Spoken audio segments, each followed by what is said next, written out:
Miarabantsika amin'ny anaran'ny Tompo ry havana. Misaotra ny Tompo isika nahatratra ity sabotsy voalohany amin'ny volana febroary 2024 ity.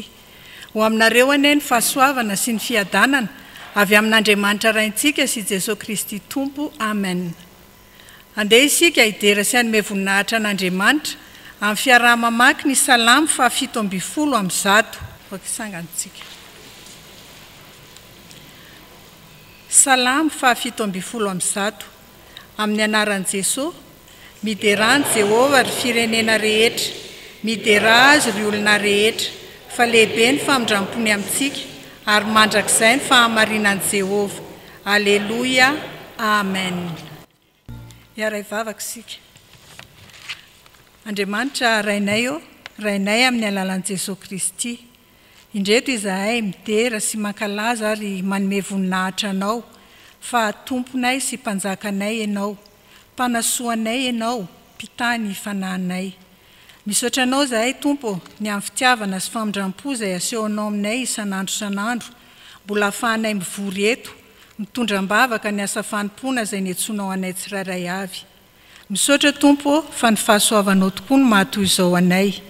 Mifona aminao anefa izahay ry Tompo, ny amin'izay rehetra tsy fahatanteranay teo anatrehanao.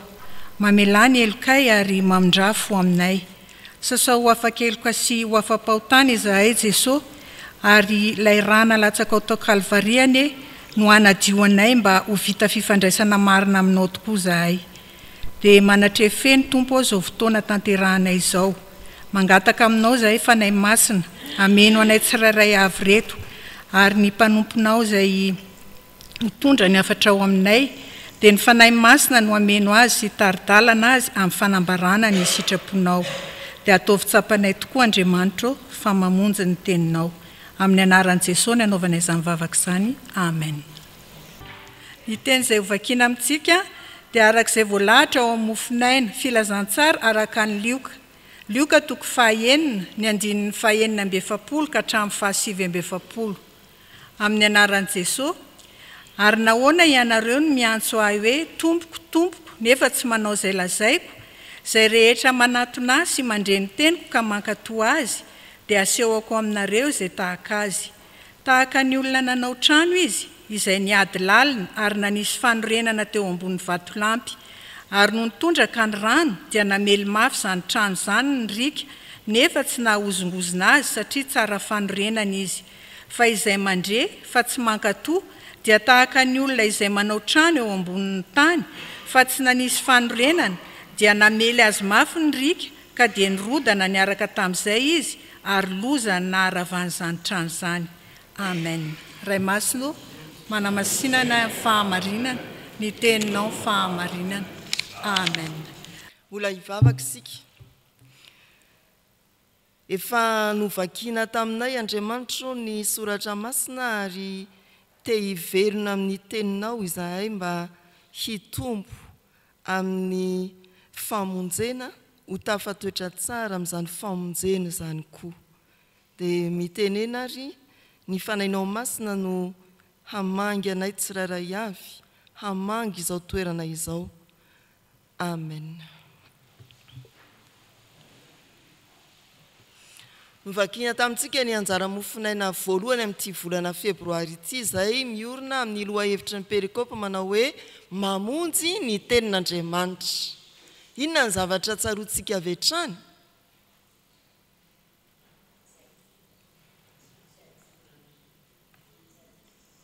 Tseniko tsara. Tsy anjery febroary ao anatin'io? Inona ny voamakintsika raha vao nivakiana ny mofinaina? Avy ny ndrika ny nanorina ny tranony tetsy, dia roa, tetsy, dia nisy fiantraikany tamin'ny tsirairay izany rika izany. Inona ny safidinao? Manorina ny trano? Ambonin'ny inona? Ambonin'ny vatolampy. Eny ary, mba ho voavonjy ianao, dia aoreny tsara amin'ny tenin'Andriamanitra ny finoanao, aoreny tsara amin'ny tenin'Andriamanitra ny finoanao mba ho tafatoetra amin'ny famonjena ianao, ka na rika be na rika kely amin'izao fotoam-pahavaratra izao miresaka fahoriana na ny donadona madinika, donadona maventy amin'ny fiainana, izany soratra masina izany dia tsy hampaninana anao, tsy hampirodana ny finoanao. Aorena amin'ny tenin'Andriamanitra ny finoanao mba ho tanteraka aminao ny famonjena, tsy harava ny finoantsika ny rika be ny rika kely. Tsenjery mofinaina, raha vao manokatra angambisika dia azonareo raha nitovy heritreritra hoe inona kiny idirako, inona ny idiran'io andin-tsoratra masina io amin'ny foto-kevitry ny perikopa hoe mamonjy ny tenin'Andriamanitra. Mety hisy teny mihitsy hoe dia devolo mihitsy ve? Dao ary sakafo ny karatra mofinainantsika any amin'ny pejy misy ny anjara tsy anjery volana febroary.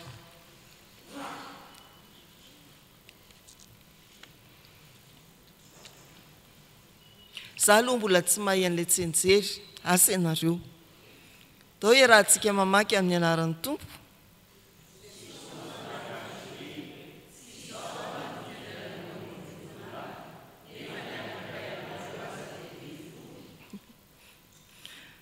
Nakiny idirako, devolo mihitsy ve? Eny ary. Tsara aloha ny mametraka antsika ao anatin'izao andin-tsoratra masina tsenjery izao eo amin'ireo soratra manodidina azy. Ny toko fahaenina dia manomboka amin'ny nampihinanan'i Jesoa ny olona lehilahy tsy omby 5,000. Manaraka eo ny tantarany nandianany teny ambony ranomasina ary aorin'izay izay ao anaty izay misy an'ity anjara mofinainantsika ity dia ny fampianaran'i Jesoa nanotory teny momba ny mofinaina, ilazany hoe izaho no mofinaina. Ao amin'ity fampianaran'i Jesoa momba ny mofinaina ity, ny antony moa dia ny hoe rehefa avy nihinana ny mofo nisy ambiny 12 sobika izay ilay texte eo, ny vahoaka dia lasa nitady an'i Jesoa aiza indray ny mpanome mofo iny, fa noraisiny teo amin'izay faniriana etaeta mbola hanohy hihinana mofo avy amin'i Jesoa izay nametraka fampianarana izy ny hoe izaho no mofinaina. Sarotra izany. Mety hoe amintsika pino ankehitriny dia efa azontsika angamby izany, mety tsy ho azontsika koa fa mahazatra ny sofintsika. Fa ataovy hoe indresika, ary io misy olona anankiray mbola tsy ndresahana mihitsy izany hoe olombelona, ka milaza hoe izany mofinaina. Dia mijoro izy dia mampianatra, izany mofinaina. Ahoana moa ny jiosiny tsy menimenina hoe zanak'i Josefy io ve dia mofinaina? Ino ny ty lazaina? Kito mofo nga? Dia mandeha ihany ny fampianarana. Dia ny mpianatra indray no mononmonina, manao hoe sarotra izany teny izany. Dia niala. Maro tamin'ny mpianatra no niempotra hoy ny soratra masina. Efa mandeha ihany ny fampianaran'ny Tompo, mbola mitohy mantsipantsika ihany izy, izany mofinaina, izany mofinaina. Dia mitodika amin'ny mpianatra Jesoa manao hoe ianareo koa va mba te hiala? Fa Petera nanao hoe ankany an'iza moa izahay? Ahoana hoy izy? Ao aminao misy ny teny fiainana mandrakizay. Dia efa eo akaiky eo ity anjara mofinainantsika ity, dia ovakitsika izany. Anjara tsy anjery mofinainantsika. Atombontsika eo amin'ny andinin'ny fahaenina amby-enimpolo. Jaona toko fahaenina andinin'ny fahaenina amby-enimpolo hatramin'ny farany. Hoy ny soratra masina amin'ny anaran'ny Tompo. Hatramin'izany dia maro tamin'ny mpiana no niempotra ka tsy niara nandeha tamin'ny intsony. Dia hoy Jesoa tamin'ny 12 lahy, ianareo koa va mba te hiala? Simona Petera namaly azy hoe tompo ankany amin'iza moa izahay, ianao no manana ny teny fiainana mandrakizay, ary izahay mino ka mahalala fa ianao no ilay masin'Andriamanitra. Jesosy namaly azy hoe tsy izaho va no nifidy anareo 12 lahy, nefa ny anankiray aminareo aza dia devoly. Ho toizantsika 9:7. Fa izy ilaza ny Jodasy zanak' Simona Iskariota, fa izy io no ilay efa hamadika azy, nefa isany 12 lahy.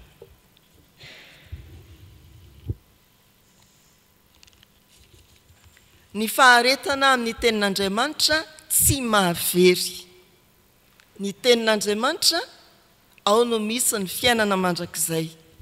Raha jerentsika zany ity anjara mofinaina ity dia tsy afa-misaraka amin'ny toko 9:2 hatramin'ny farany, ary ilazana araka ny tenin'ny Petera fa ny teny no mitahiry ny fiainana mandrakizay.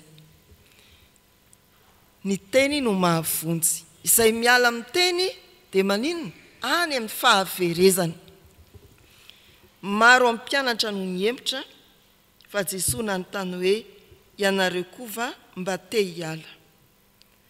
Ao amin'ny Baiboly dia misy ohatra vitsivitsy azo lazaina ny amin'izany hoe nofidin'Andriamanitra nefa nisafidy hiala tamin'ny fahasoavan'Andriamanitra. Tadiditsika ny mpanjaka Saoly izay nofidin'Andriamanitra sy misorana ho mpanjaka voalohany teo amin'ny tantaran'ny zanak'Israely, fa nivadika tamin'Andriamanitra izy ka tsy nankatoa an'Andriamanitra. Rehefa nanafika ny Amalekita, tenenin'Andriamanitra hoe aza misy hoanina mihitsy ny ondriny sy ny biby fiompony. Ny fananana aza misy alainareo rehefa resy ny Amalekita, fa tsy nankatoan'izany Saoly, fa ny fatipatenany izay tsaratsara tao dia nohaniny dia nataony sorona ho an'ny Andriamanikafa. Vokany nesoron'Andriamanitra taminy ny fanahiny, ary nesorona teo amin'ny koa teo amin'ny seza fiandrianany koa izy. Ny faharoa dia izany atao hoe Balama, izay nofidin'Andriamanitra haminany, fa nivadika izy ka niompona tamin'ny fahavalony zanak'Israely. Mbara ny soratra masina moa fa niara-maty tamin'ny fahavalony zanak'Israely teo an-tany mpiadiana izy. Ny safidy hivadika, fa iza koa no mbola azo lazaina ankoatra ny Jodasy voalaza eto. Mbola mahita ve nareo? Iza koa? Io indray ilay tsy mahita ho lazaina indray. Iza koa? Mba halazao moa ny fahatelo e. Na zanak'iray hoe?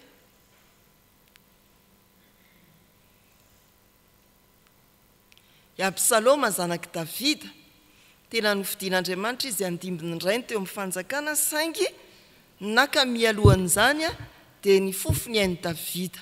Nivadika izy ary voalaza koa fa maty teo am-piadiana tamin'i Davida i Absaloma. Any amin'ny testamenta taloha avokoa moa izany rehetra izany. Raha ity Jaona toko 9 ity zany na 9:2 vakitsika hatramin'ny farany dia indray azo pakapanahy iteny hoe mampiempotra ny tenin'Andriamanitra. Fa rehefa mifantoka eo amin'ny tenin'ny Petera dia mamonjy ny tenin'Andriamanitra. Izay miempotra dia any amin'ny fahaverezana, izay mifikitra amin'ny tenin'Andriamanitra dia any amin'ny mandrakizay. Miteny i Jesosy amin'ny mpianatra, tsy izaho va no nifidy anareo 12 lahy, nefa ny anankiray aminareo aza dia devoly. Ireto zavatra telo reto no ndeha atolotra antsika tompona andraikitra. Voalohany, Jesosy mifidy. Ny faharoa, Jesosy mahalala, ary ny fahatelo, Jesosy manaja. Mifidy i Jesosy Kristy. Ny 12 lahy dia ireo mpianatra Jesosy voalohany. ireo miaramila ny Jesosy ny hoe mpianatra moa amin'ny teny fototra dia tena hoe ireo commando ireo tena miaramila sasetra ireo no nantsony ny tompo voalohany ary atao hoe apôstôly koa izy satria nandray ny hira-k'i Jesosy ho amin'ny fitoriana ny filazantsara nofidiny izy zany ho mpianatra ary notendrena ho hira-kizy mpianatra apôstôly isika koa dia olona nofidin'Andriamanitra olom-boafidin'Andriamanitra marina faraka ny fandaminan'ny fiangonana dia ny mpandray fanasan'ny tompo no mifidy fa ho an'ny vehivavy indrindra tamin'ity taom-piasana ity dia manontany isika hoe fanahoana n'izany voafidy fa tsy tany amin'ireo fiandry lehilahy moa dia efa tonga dia tsy niandry tsony ho voafidy sady tsy efa tonga dia efa ao hoe miandry laharana sisa fa na niandry laharana ianao na hoe mbola niandry tamin'ny fanaintena amin'ny valin'ny fifidianana matoy ianao dekona nandray ny ositra masina teo amin'ny fanokanana nofidiny ny tompo ianao tsarovo zany ry havana nofidiny ka nanambarany tahaka ny mpianatra 12 lahy tamin'ny fotoanany hoe andianaraka ataoko mpanaratolona ianareo Jesosy mifidy ataovy manandanja zany hoe amin'ny mpandray fanasan'ny tompo efa mitehaka ny 700 voasolatra anary eto amin'ny fiangonana dia isika reto 50 ampin'ny loholona izay naharitra teo amin'ny fanompoana no nifidin'Andriamanitra anana anjara fanompoana amin'izany hoe dekona na loholona mifalifa voafidy ianao kanefa koa eritrereto ny maha-olom-boafidy ianao tena vonina hianatra ve ianao tena vonina hianatra ny teny ve ianao ny teny izay mitondra antsika ho amin'ny famonjena ny fiainana mandrakizay tsy hoe vonina hianatra ihany fa vonana tanteraka izay nianarana ve ianao vonina hiaina ny sitrapon'Andriamanitra ve isika olom-boafidy sa rehefa sarotsarotra ny ambaran'Andriamanitra mitory-tena ny fampianarana dia hoe sarotra zany za tsy havitan'izany aleo indray aly tsy hanao dekona maro tamin'ny mpianatra no niemitra satria sarotra ny fampianaran'i Jesosy ataovy manandanja eo amintsika ny fifidianan'ny tompo na dia mety ho sarotra azy ny fanatanterahana ny sitrapon'Andriamanitra eo amin'ny fanompoana mahadekona na ny sitrapon'Andriamanitra izay ambarany amintsika mazava tsara misoratra masina vakinao na hianarantsika na ny fandamina ny fiangonana eo amin'ny fanatanterahana ny fitariana ny fiangonana amin'ny mahadekona mba tsy hisy hiala isika fa sarobidy ny fifidianan'Andriamanitra Jesosy mahalala ny anankiray aminareo aza dia diavoly rehefa mamaky ty toko fahenina andiny faharoa amby roapolo hatramin'ny farany ity isika zavatra tsikaritra dia ny hoe rehefa niteny ny soratra masina hoe ohatra eo amin'ny andiny faraky amby efapolo ny monomonina ny jiosy dia avy hatrany Jesosy dia manana olazaina amin'ilay fimonomononana eo amin'ny andininy faharoa amby 50 ny fanditra ny jiosy avy hatrany Jesosy dia manana olazaina amin'izay antom-pifandirana eo amin'ny andininy manaraka voalaza taony hoe monomonina ny mpianatra andininy faraky amby 80 avy hatrany Jesosy dia mahita havaly ny mpianatra ary eto amin'ny andininy faha-70 dia ambarany hoe ny anankiray aminareo aza devoly fantatry Jesosy ry havana ny olona no fidiny fantany tsy misy miafina aminy izay eritreretinao io zao dia fantany aty fimonomonona nyty moa tsy zavatra voaingana hoe tamin'izao tao-piasany zao vao monomonina be fa isika dia tantely daholo hatrany amin'ny zanak'Israely monomonina tamin'ny Mosesy monomonina eto zao dia intelo ny teny hoe monomonina tena fomba ny zanak'Andriamanitra mihitsy zany le monomonina ataony fampianarana dia sanatrivy ataony toriteny dia monomonina zany kive neny koa foana aza hitako ane mba inona koa ny dikan'izany teneniny zany fa izany ty zavatra ny trango ty tena fantatry Jesosy ny ao am-potsika ny ao an-tsaitsika izay ilay Jesosy mahalala dia ahoana ary avelao izy tena andinika anao e ny Salamo 5:30 tsy azonao ialana zany fandinian'i Jesosy ny mombanao zany ary avoakany ho an'ny eto amin'ny toko 4 moa tena avoakany ampabe maso ino ty teniteneninareo so ihany no fa samy olombelona tsika eto fa tsy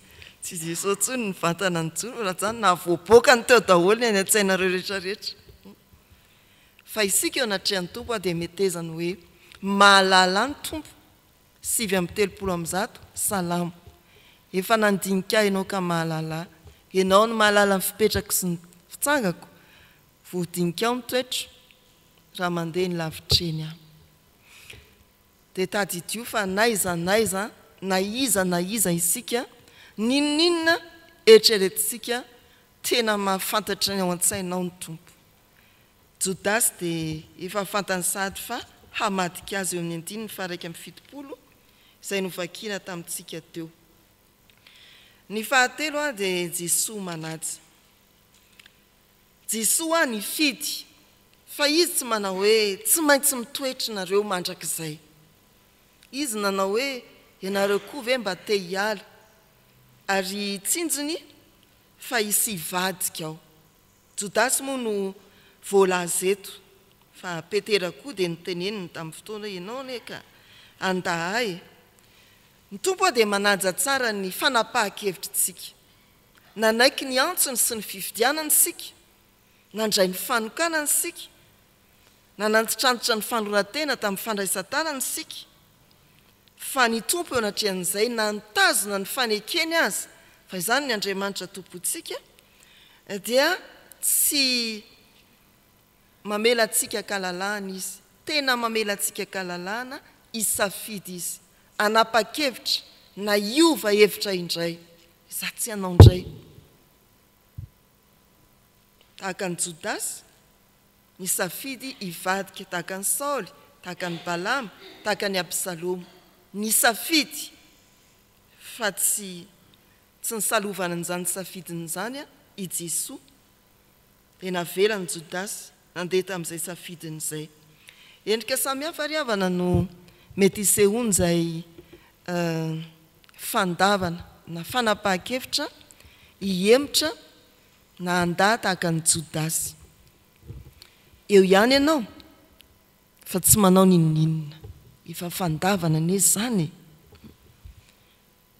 dia hoy Jesosy dia ianao zany le Jodasy aza manao hoe izy le teo amin'ny namantsika nahatonga nanolotra an' Jesosy tamin'ny manam-pahefana ihany dia nahatonga an' Jesosy voaombo fa io ataontsika io manomba an' Jesosy indray amin'ny azo fijaliana hoy ny soratra masina ny fandavanao ny sitrapon'Andriamanitra ka ikirizanao amin'izay mety ho fahadisoana mampalahelo ny fanahy masin'Andriamanitra dia efa hitenenan'ny tompo aminao hoe ny anankiray aminareo aza dia Jodasy efa endriky ny fivadiany zany fanapahan-kevitra ny hoe tsy anaraka ny sitrapon'ilay ny fidy aho fa andeha amin'izay tiako na amin'ny sitrapon'ny fahavalon'Andriamanitra efa tenenin'ny tompo amintsika ny hoe ny anankiray aminareo aza dia devoly santionany izany ry havana rehefa tsy mandeha arak'izay sitrapon'ny ny fidy isika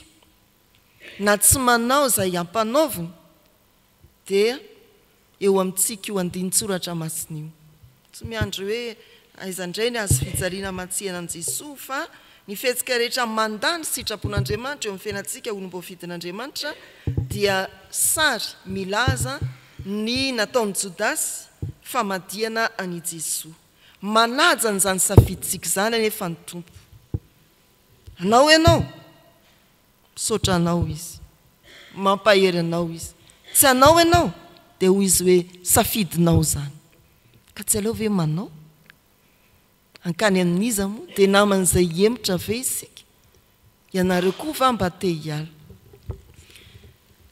Jesoa ny fidy Jesoa mahalala Jesoa manaja dia tsarovy fanofidian'Andriamanitra ary fantany tsara ianao manaja ny safidinao akoa nefa izy higadona sady ny heritaona nandraisan-tanana nokananao diakonina mbola hitoetra tsara ny ianao ary orina amin'ny tenin'Andriamanitra mba isan'ny olombonjena ary hitaona olona ho voavonjy.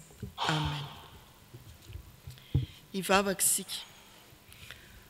Tompo eo anoloany ny fahasarotany fampianaranao tahaka ny tamin'ny andron'ny apôstôly sy ireo mpianatra marobe mihoatra ny 5,000 ny sitraka ny mofo 5 sy hazan-drano 2 na mahanana azy ireo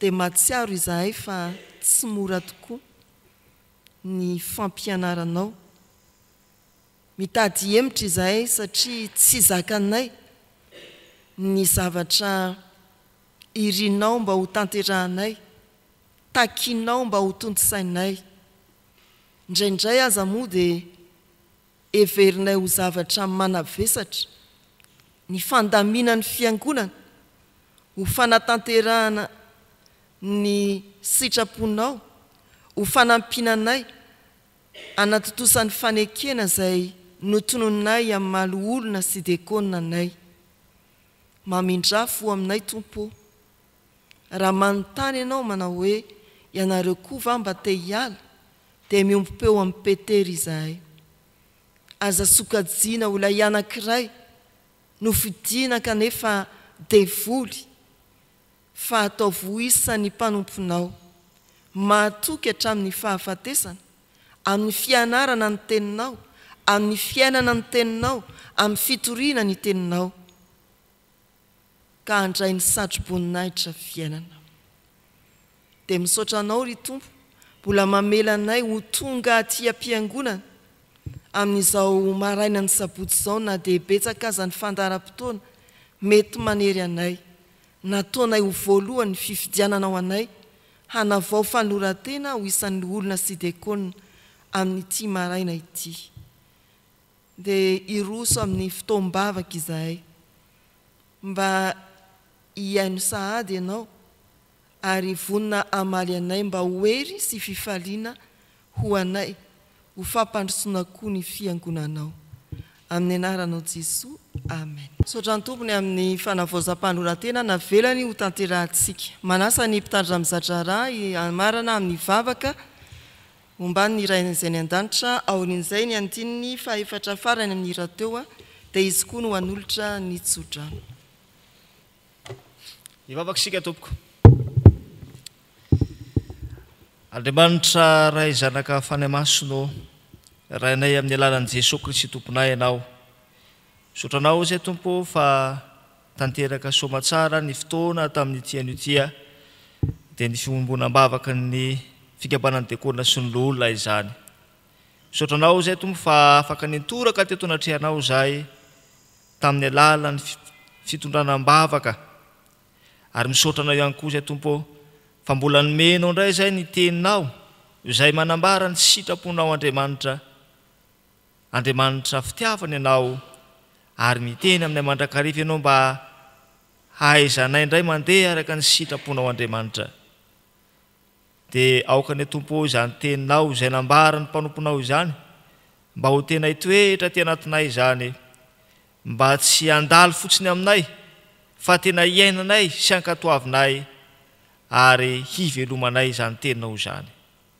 dia mametraka feno ampelantananao ny fiainan'izao FDL izao zahay tahino tsy raray avy mba samy ahefa izay efa niantsonao azy mba tsisy emotra izy ireo Andriamanitra fa mangataka hatrany izahay ny herin'ny fanainao masina le asa amin'ny sambatan'olona ka mba hana hafa nampondray izy ireo miatrika ny fanompony indrindra tompo manomboka izao taona izao.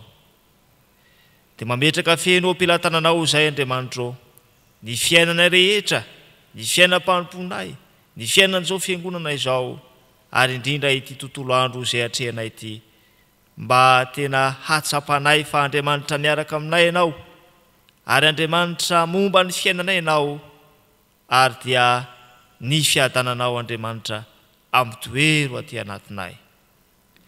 Voninahitra dia ho anao rery andry Andriamanitra ray zanaka ary fanahy masina, amin'ny anaran'i Jesosy Kristy manankely avy Nazareta no anaovanay izany vavaka izany, ary ampinoanay vavakay amin'ilay vavaka nampianaranao ny mpianatra ho fahizay manao hoe: Rainay eo izay ny an-danitra, mba masinany ny anaranao, ho tonga any ny fanjakanao, atao any ny sitraponao ity atany tahaka ny an-danitra, meo any ny saza ao anay, ary mamelany elokay tahaka ny amelanay sy ny meloka taminay, azy mitonany eo amin'ny fakapana, manafahanay amin'ny ratsy, anao ny fanjakana sy ny hery ary ny voninahitra mandrakizay. Amen. Hitsangantsika ravana anatanteraka nira izay efa voalahatra teo.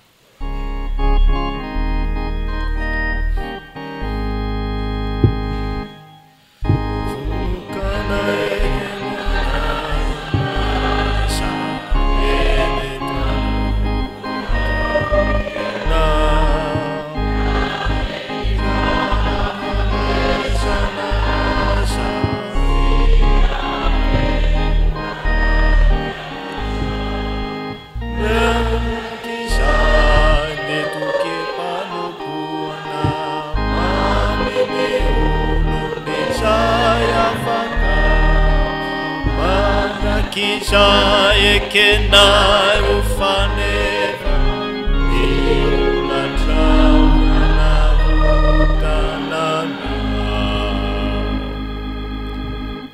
raisoa amin'ny finoana sy ny fanantenana riavana ny tsodranomasina izay tonoana aminareo amin'ny anaran'ny tompo harotanty rahany aminareo ane izany. Ary Andriamanitra ny fiadanana ny masina anareo samy ho tanteraka, ka ao karovana avokoa ny fanahinareo ny ainareo ary ny tenanareo ho tanteraka ka tsy anatsiny amin'ny fiaviany Jesosy Kristy tompontsika, mahatoky izay miantso anareo ary izany no anefa izany. Amen.